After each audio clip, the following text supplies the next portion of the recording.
ჩვენ ახლა ვიმყოფებით ერთ-ერთ იმ კომპანიასთან, რომელიც ეროვნული ბანკის მიერ არის დაჯარიმებული. კომპანია, სადაც კრიპტოვალუტის გადაცვლა მიმდინარეობს და რამდენიმე ფილიალი აქვს ქვეყნის მასშტაბით. ოცნების ყოფილ დეპუტატ ირაკლი სესიაშვილს ეკუთვნის საუბარია უნოტრონზე, რომელიც ეროვნული ბანკის მიერ 9,000 ლარით არის დაჯარიმებული და ეროვნული ბანკის ინფორმაციით ეს დაჯარიმება მოხდა ფულის გათეთრებისა და ტერორიზმის დაფინანსების აღკვეთის შესახებ კანონმდებლობის მოთხოვნის დარღვევისთვის. ირაკლი სესიაშვილის კომპანიას ეროვნული ბანკის ინფორმაციით 3 დარღვევა აქვს ჯამში.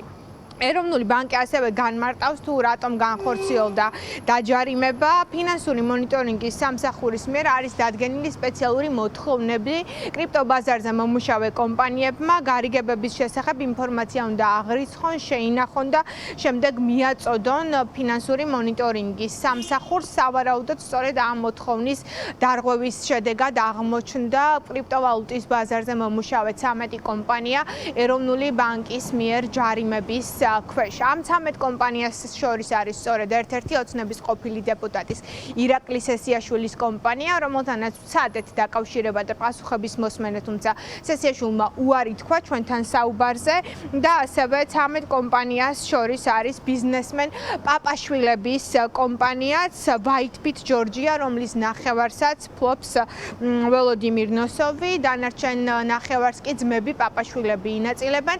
ჩვენ ვაშა პაპაშვილთანაც ვცდილობდით დაკავშირებას, თუმცა მან პირველების სატელეფონო ზარებს არ უპასუხა. თქვენი კომპანია სამჯერ დააჯარიმა ეროვნულმა ბანკმა დარღვევის გამო. უნიტრონი ხომ არის თქვენი კომპანია? არის, კი ბატონო. სამჯერ დააჯარიმა ეროვნულმა ბანკმა ფულის გათეთრების და ტერორიზმის შესახებ კანონის მოთხოვნების დარღვევის გამო. გაინტერესებს რა დაარღვიეთ ის გამოც? ჩვენ არაფერი არ დაგვიყვევია და ეგ ინფორმაციაც აბა ყოველად დაგაჯარიმათ ეროვნულმა ბანკმა? რა მოთხოვნები დაარღვიეთ ეროვნული ბანკის ის გამოც დაჯარიმების? ჩვენ არაფერს არ ვარღვევთ. მუშაობთ ოფიციალურად და არაფერს არ ვარღვევთ ჩვენთან. შეცდომაში ძალიან ყავთ. შეცდომაში ხალხი შეყავთ ძალიან. არანაირ შეცდომაში არ შემყავს ეროვნული ბანკის ოფიციალური განცხადება. ან მოვდანდით უბრალოდ კამერას კომპანიის დაჯარიმების შესახებ და ერთ-ერთი არის თქვენი კომპანია.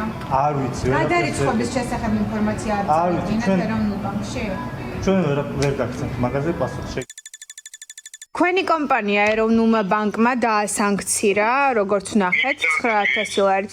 პირველიდან გირეკავთ ფულის გათეთრების და ტერორიზმის დაფინანსების პირველიდან გირეკავთ თქვენი კომპანია უნოტრონი 9,000 ლარით დაგაჯარიმეს, ბატონო ირაკლი. 9,000 ლარი. უნოტრონი ხომ თქვენი კომპანია?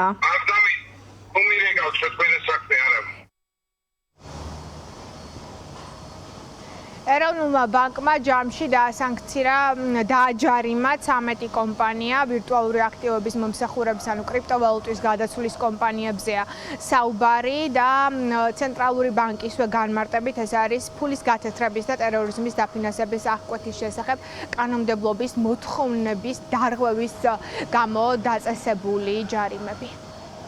პირდაპირ ეთერში ლიკა ჯანყარაშვილი საუბრობდა.